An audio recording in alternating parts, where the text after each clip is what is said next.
अब आप की बात करते हैं, आम जनता की बात करते हैं, रोजगार की बात करते हैं। यूपी में संविदा कर्मचारियों के लिए बड़ी गुड न्यूज है। योगी सरकार ने प्रदेश में आउटसोर्सिंग सेवाओं को अधिक पारदर्शी, सुरक्षित और जवाबदेह बनाने के लिए ऐतिहासिक कदम उठाया। मुख्यमंत्री योगी आदित्यनाथ की अगुवाई में हुई कैबिनेट की बैठक में मंगलवार को कुल 15 प्रस्तावों को स्वीकृति दी गई, जिसमें कंपनीज एक्ट 2013 के सेक्शन 8 के अंतर्गत उत्तर प्रदेश आउटसोर्स सेवा निगम लिमिटेड के गठन को मंजूरी देना भी शामिल रहा। ये एक पब्लिक लिमिटेड कंपनी होगी जिसे नॉन प्रॉफिटेबल संस्था के रूप में संचालित किया जाएगा। दावा तो यही है। इसके माध्यम से आउटसोर्सिंग एजेंसियों का चयन सीधे विभाग नहीं करेगा, बल्कि निगम जेम पोर्टल के माध्यम से निष्पक्ष और पारदर्शी प्रक्रिया से एजेंसी का चयन करेगा। आउटसोर्स कर्मचारियों का चयन 3 साल के लिए किया जाएगा। कर्मचारियों को 16 से 20 हजार रुपए प्रति माह मानदेय निर्धारित किया गया है। इस निर्णय के माध्यम से सरकार ये सुनिश्चित करेगी कि हर एक कर्मचारी को उसका पूरा हक, उसका मेहनताना मिले, उसका भविष्य सुरक्षित रहे। ये फैसला न केवल लाखों युवाओं को बेहतर अवसर देगा, बल्कि प्रदेश में रोजगार और सुशासन का नया मॉडल भी स्थापित करेगा। ग्राफिक्स आपको टेलीविजन स्क्रीन पर दिखाते हैं, वो जो बड़े फैसले हुए, ग्राफिक्स दिखाइएगा। आउटसोर्सिंग एजेंसियों का चयन सीधे विभाग नहीं करेंगे, जहां पे संभावनाएं थी, कंप्लेन्स होती थी कि मनमानी होती है। निगम के जेम पोर्टल के माध्यम से निष्पक्ष पारदर्शी भर्ती होंगी। कर्मचारियों का मानदेय 16 से 20 हजार रुपए प्रति माह निर्धारित किया गया। हर महीने 16 से 20 हजार मिनिमम। 26 दिन की सेवा ली जा सकती है। 4 छुट्टियों का जिक्र है। अमूमन ऐसा होता भी है। कर्मचारी 3 सालों के लिए अपनी सेवाएं दे सकेंगे। गर्भवती महिलाओं के लिए भी प्रावधान है। वेतन 1 से 5 तारीख तक सीधे खाते में आएगा। पहले ऐसा नहीं होता था। ईपीएफ, ईएसआई का अंशदान अब सीधे कर्मचारी के खाते में जाएगा। पहले सर्विस प्रोवाइडर के पास जाता था। SC, ST, OBC, EWS के जो लोग हैं उनकी बेहतरी का भी ध्यान रखा गया है। अगर महिला जो है वो प्रेग्नेंट है तो मैटरनिटी छुट्टी पर उसे भेजा जाएगा, पैसे नहीं कटेंगे। और अगर सेवा के दौरान किसी कर्मचारी की जान चली जाती है तो फिर अंतिम संस्कार के लिए 15,000 रुपए भी दिए जाएंगे। तो ग्राफिक्स बहुत महत्वपूर्ण है, जिसके जरिए हम आपको जानकारी दे रहे हैं। और ये आउटसोर्सिंग जो पॉलिसी है, ये बहुत कुछ बदलने वाली है रोजगार के क्षेत्र में।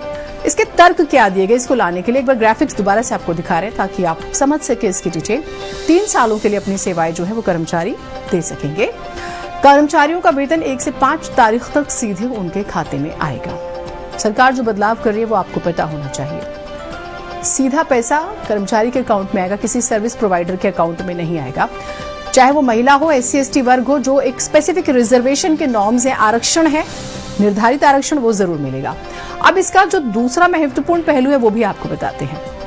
सरकार इस बात का विशेष तौर पर ध्यान रख रही है कि किसी तरह से किसी भी कर्मचारी का हक मारा ना जाए। लिहाजा प्रदेश के वित्त एवं संसदीय कार्य मंत्री सुरेश खन्ना ने बताया है कि प्रदेश के विभिन्न विभागों और संस्थाओं में लंबे समय से आउटसोर्सिंग एजेंसियों के माध्यम से बड़ी संख्या में कर्मचारी अपनी सेवाएं दे रहे थे, लेकिन लगातार ये शिकायतें सामने आ रही थी कि उन्हें सरकार द्वारा स्वीकृत मानदेय का पूरा भुगतान नहीं मिल रहा, जो हमने शुरू में कहा।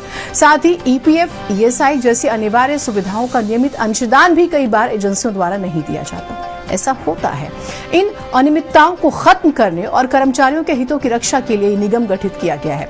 वित्त मंत्री आगे कहते हैं कि नई व्यवस्था में संवैधानिक प्रावधानों के तहत SC, ST, OBC, EWS, दिव्यांगजन, भूतपूर्व सैनिक और महिलाओं को नियमों के मुताबिक आरक्षण मिलेगा। महिलाओं को मैटरनिटी लीव का भी अधिकार दिया जाएगा। कर्मचारियों की कार्यक्षमता और दक्षता बढ़ाने के लिए समय समय पर उन्हें प्रशिक्षण भी दिया जाएगा।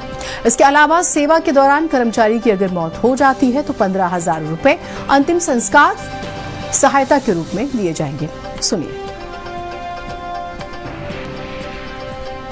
उत्तर प्रदेश आउटसोर्स सेवा निगम की कंपनीज एक्ट 2013 के सेक्शन 8 के अंतर्गत एक public limited company non profitable का जो गठन किया गया है, उसी के तहत उत्तर प्रदेश सरकार के विभिन्न विभागों तथा संस्थाओं में आउटसोर्सिंग के माध्यम से कार्मिकों की सेवाएं जो दी जा रही हैं, उसको बेहतर बनाने के लिए आज मंत्री परिषद के समक्ष एक प्रस्ताव आया है।